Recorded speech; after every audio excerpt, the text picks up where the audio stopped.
Y es que venimos con una de estas anécdotas que son largas, pero a la par de interesantes, las cosas como son, y que es del origen de la leyenda de la maldición de la momia. Y a pesar de su fuerte impronta cinematográfica, la verdad es que tiene menos que ver con el celuloide que con el papel de los periódicos y de algunos periodistas. Concretamente, sobre todo, uno de ellos, que es Arthur Weigall, que es un egiptólogo experimentado y de cierto prestigio, que en 1923 trabajaba para el Daily Mail y vio cómo era severamente marginado de la excavación de la tumba del faraón Tutankamón. Weigall, que fue totalmente excluido de los avatares de una investigación arqueológica para la que se sentía perfectamente él cualificado, pues tuvo que ver cómo delante de sus propias narices, un periódico de la competencia, que encima que era nada más y que nada menos que el The Times, había firmado un jugoso contrato con Lord Carnarvon, que era el principal financiador del último gran hallazgo de la Edad de Oro de la egiptología, ¿no? Merced pues, al cual el aristócrata serviría al rotativo en régimen pues, de rigurosa exclusiva, cualquier novedad relacionada con el tesoro del faraón adolescente, que sería finalmente descubierto en febrero de aquel mismo año en un ambiente de, pues claro, de intensa expectación internacional. Pues, ¿qué pasa? Que en esa circunstancia, incapaz de aceptar el papel intrascendente que le había tocado interpretar, a pesar de haber ocupado un cargo destacado como inspector jefe del protectorado británico en materia de antigüedades egipcias, pues él, muy preocupado por el expolio generalizado del que eran objetos de yacimientos arqueológicos y sin poder proporcionar a los lectores del Mail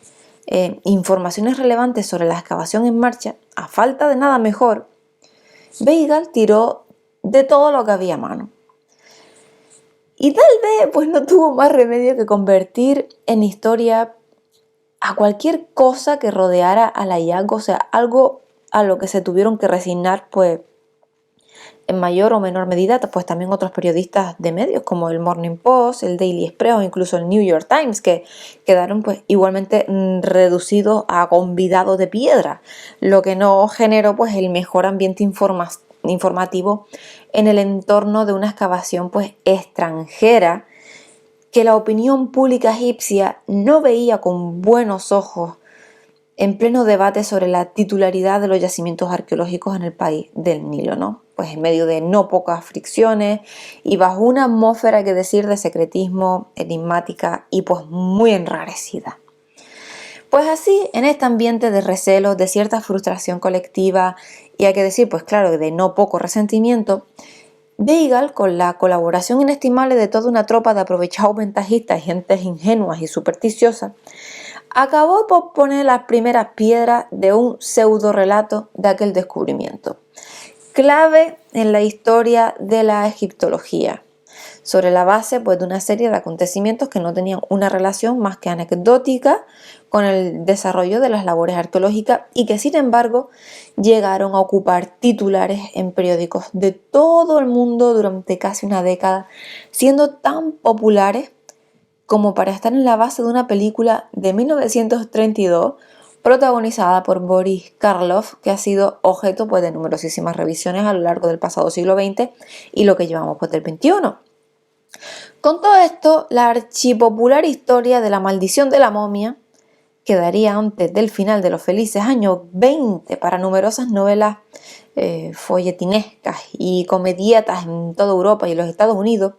no empezó a edificarse el día de la cámara mortuoria del faraón, cuando fue abierta. A decir verdad,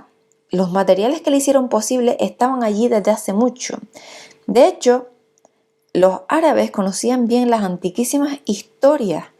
relacionadas con la mala suerte que recaería sobre quien penetrara en una tumba egipcia. Algunas de ellas, pues vamos, que estos eran tan viejas como ellas mismas. En algunas mastabas, o sea, varios miles de años antes del nacimiento de Cristo, ya se advertía sobre las funestas consecuencias para quienes entraban a perturbar el descanso de los muertos. Incluso Napoleón, cuando estuvo en el país del Nilo en 1799, pasó una noche en el interior de la pirámide de Keops, ¿no? Convencido pues, de que era como una especie de máquina mágica de la que pues hacia el amanecer saldría como renacido, ¿no? La idea de gran éxito la desarrolló en un libro Charles Piazzi Smith en 1864 y ya en el siglo XX, pues vamos, que ha dado para toda una colección de relatos maravillosos sobre las pirámides en cuyo interior se dice que los alimentos no se pudren, sobre sus inscripciones que tienen un carácter supuestamente profético, o sobre sus medidas, ¿no?, que constituyen como la base de una especie de patrón astronómico para la comunidad ocultista y de cosas así. La cuestión es que cuando Lord Carnarvon se retiró a su alojamiento a descansar, el mismo día en que Howard Carter ya había abierto por primera vez tras varios milenios la cámara funeraria de Tutankamón,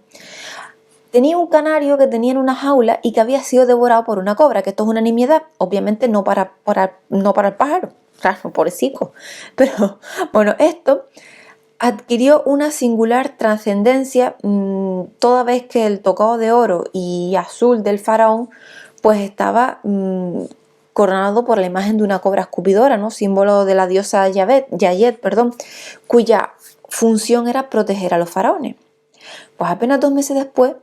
el aristócrata fallecería víctima de una infección de la sangre y de una neumonía al afeitarse la picadura de un mosquito. Y a pesar de que no existe confirmación de este hecho,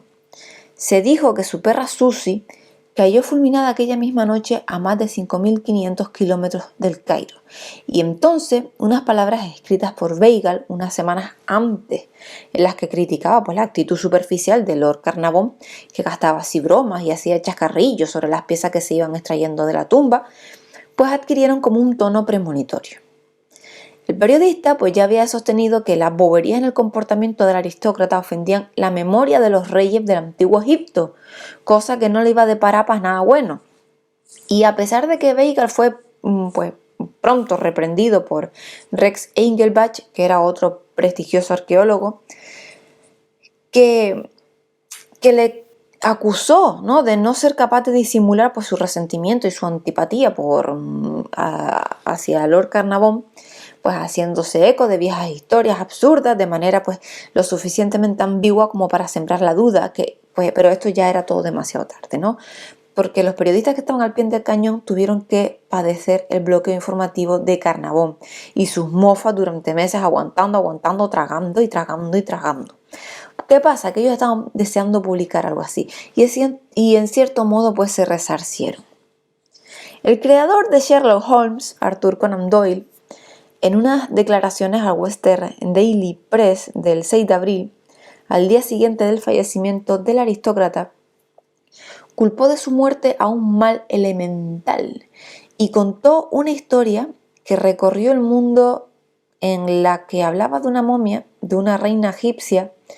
que en el Museo Británico había causado la ruina de todas las personas que habían entrado en contacto con ella.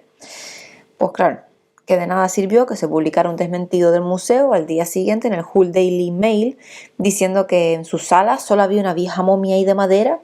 sobre la que habían circulado numerosas historias a las que los empleados, que estaban perfectamente, jamás habían concedido la menor credibilidad. Días después, como si el crédulo Conan Doyle no hubiera sido suficiente, Mary Corelli, una también célebre medium y novelista, escribió una carta al New York World en la que advertía: no puedo dejar de pensar que se corren algunos riesgos al entrar en la última residencia de un rey de Egipto, cuya tumba está solemne y especialmente protegida para robarle sus posesiones. Un libro raro que poseo dice que a estas acciones le sigue el castigo más terrible. Pues esto señalaba para mencionar una serie de venenos secretos guardados en cajas de madera capaces de causar sufrimiento sin cuento a quienes las tocaran. Así que ¿fue un mosquito lo que tan seriamente infectó a Lord Carnarvon? Concluía en tono conspiratorio la auténtica difusora del rumor que sostiene que en la tumba del faraón había una tablita de arcilla que anunciaba la muerte de quien entrara allí, a pesar de que jamás se ha documentado que así fuera, pero bueno. La cuestión, a fin de cuentas, era que, tras pasar meses en la indigencia informativa, por fin los periódicos del mundo tenían una historia fantástica en exclusiva sobre el hallazgo arqueológico, monopolizado hasta entonces por el The Times, que aún hoy presume de su participación en el descubrimiento.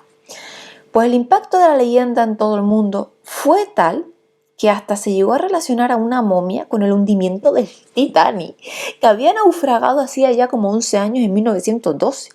Vamos, porque supuestamente estaban transportando un sarcófago egipcio en su bodega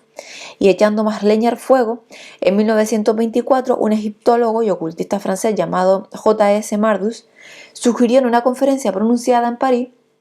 que había, pues vamos, numerosos ejemplos anteriores en el tiempo que demostraban que las tumbas egipcias habían acabado de un modo u otro con la vida de sus profanadores. Vamos, que de repente toda la culpa era cosa de las momias. Ya ahí no existía nada. Incluso Mussolini, que era un supersticioso patológico, acababa de tomar cuando aquello el poder en Italia cuando ordenó la retirada de una momia egipcia inmediatamente del Palazzo Chigi en Roma. Vamos, que en apariencia pues no era para menos, las cosas como son, porque con esos augurios que decían todo el mundo por ahí, un amigo de Howard Carter,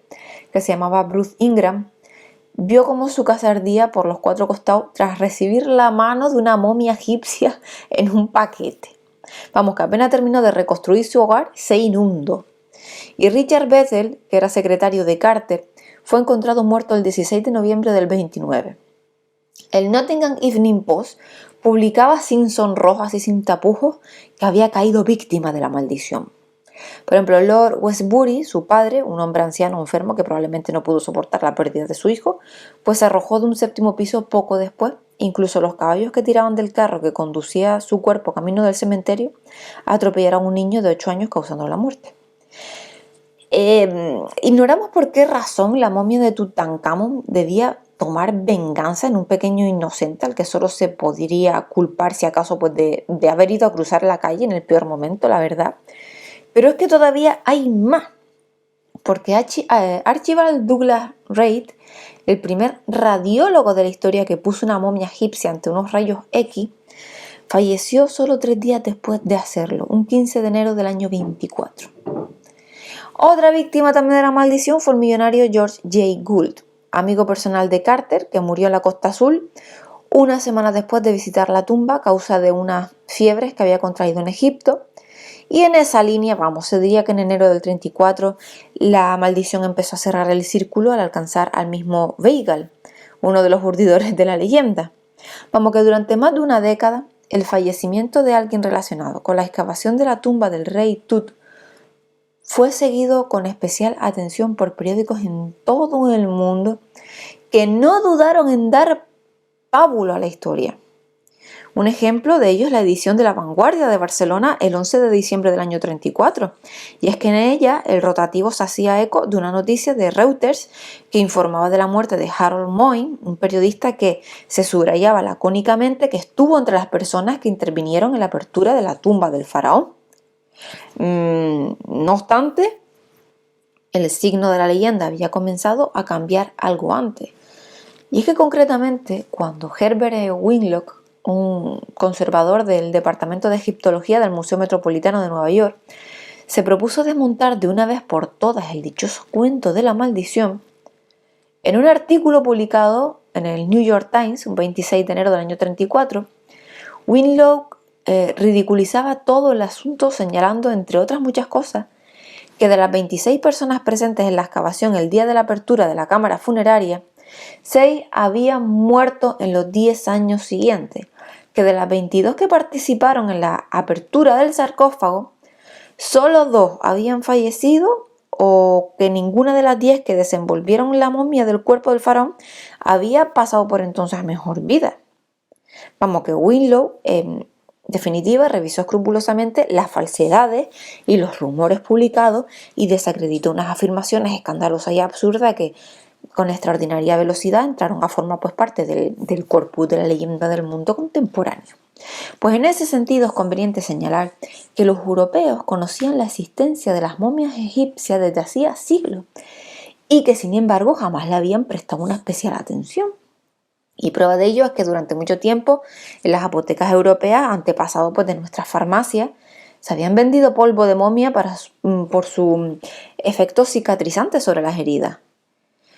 Cuando el pintor prerrafaelista británico Edward Burne-Jones descubrió que en la fabricación de uno de los tonos del color marrón con los que trabajaba se había empleado polvo de momia, se empeñó en enterrarlo con honores en el jardín de su casa. viajeros románticos que recorrieron Egipto muy a principios del siglo XIX, incluso explicaban lo útil que era tener una momia a mano, mismo para mantener una hoguera encendida toda la noche, dado que al estar impregnadas de sustancias bituminosas, pues ardían durante horas. Incluso Mark Twain llegaría años después a bromear. A veces da la sensación de que jamás hizo otra cosa, pero sí, llegó incluso a bromear sobre la extraordinaria eficiencia de las máquinas de vapor de los ferrocarriles egipcios, debido a que en vez de quemar carbón, quemaban momias. Y en rigor, solo a partir de 1820-1830 comenzaron los europeos, y muy particularmente los británicos, a modificar su percepción sobre los cuerpos embalsamados del antiguo Egipto. Una fecha pues que coincide con la primera autopsia documentada de una momia egipcia realizada por Augustus de Granville en 1825. Y con la época pues en que algunos teatros londinenses pues tuvo lugar un espectáculo tétrico y bizarro de extraordinario éxito, que incluyó el desenvolvimiento de una momia egipcia ante un público pues boquiabierto. En la construcción de esta leyenda jugó también un papel clave la primera momia que se exhibió en el Museo Británico, concretamente a partir del año 1889, año en que el aventurero Arthur Weller se dio una a la institución, y se da el caso de que su primer comprador, Thomas Douglas Murray, se disparó accidentalmente en el brazo días después de adquirirla, y el mismo Weller se arruinó años después y murió de la indigencia. Para colmo, casi coincidiendo con la fecha en que la momia había llegado a Londres, los británicos tuvieron que reprimir un violento levantamiento contra su autoridad colonial en Egipto. De modo que, entre una cosa y otra, los espiritistas ingleses de la era victoriana pues empezaron a dar por hecho de que de la mano de las momias egipcias no venía nada bueno. Y sobre la base de aquella creencia, pues ya pronto empezaron a aparecer historias de terror gótico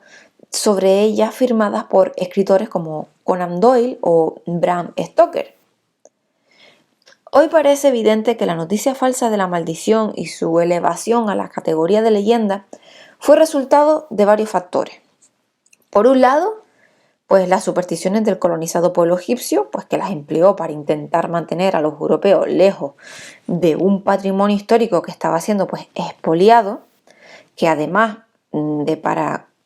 consolarse con historias de venganza, y por otro, la rivalidad de una prensa que se vio privada de la posibilidad de informar de una forma, aunque sea mínimamente rigurosa, acerca de una noticia extraordinariamente atractiva para sus lectores, y buscó pues la manera más directa de vender periódicos difundiendo historias sin mayor fundamento y estableciendo pues absurdas relaciones como causa a efecto en un ambiente social muy receptivo. Bueno, porque periódicos de todo el mundo publicaron así noticias sobre la maldición sin pararse a calcular sus consecuencias, o sea, haciéndose eco de tabúes y leyendas del norte de África más propias de la tradición cultural árabe que la del antiguo Egipto, ¿no? Sobre espíritus malignos y duendes que hacían presa en quienes pasaran más tiempo del conveniente en los cementerios o cerca de cadáveres, una creencia que por lo demás tiene cierta lógica, incluso desde un punto de vista estrictamente higiénico, sanitario, porque biógrafos de Howard Carter señalan, no obstante, que al final de su vida el arqueólogo creyó efectivamente que una maldición había caído sobre él y su descubrimiento. Y muy distinta a la de su leyenda, Carter se refería más bien al manto de superstición e ignorancia que durante décadas y quizás hasta hoy ensombrece la figura de Tutankamón y al conjunto del mundo egipcio de la antigüedad. No sé qué opinan ustedes. ¿Creen que realmente es tan maldita, que no es tan maldita? ¿O qué es lo que pasa aquí? Bueno, espero que les haya gustado y nos vemos el próximo día. Hasta luego.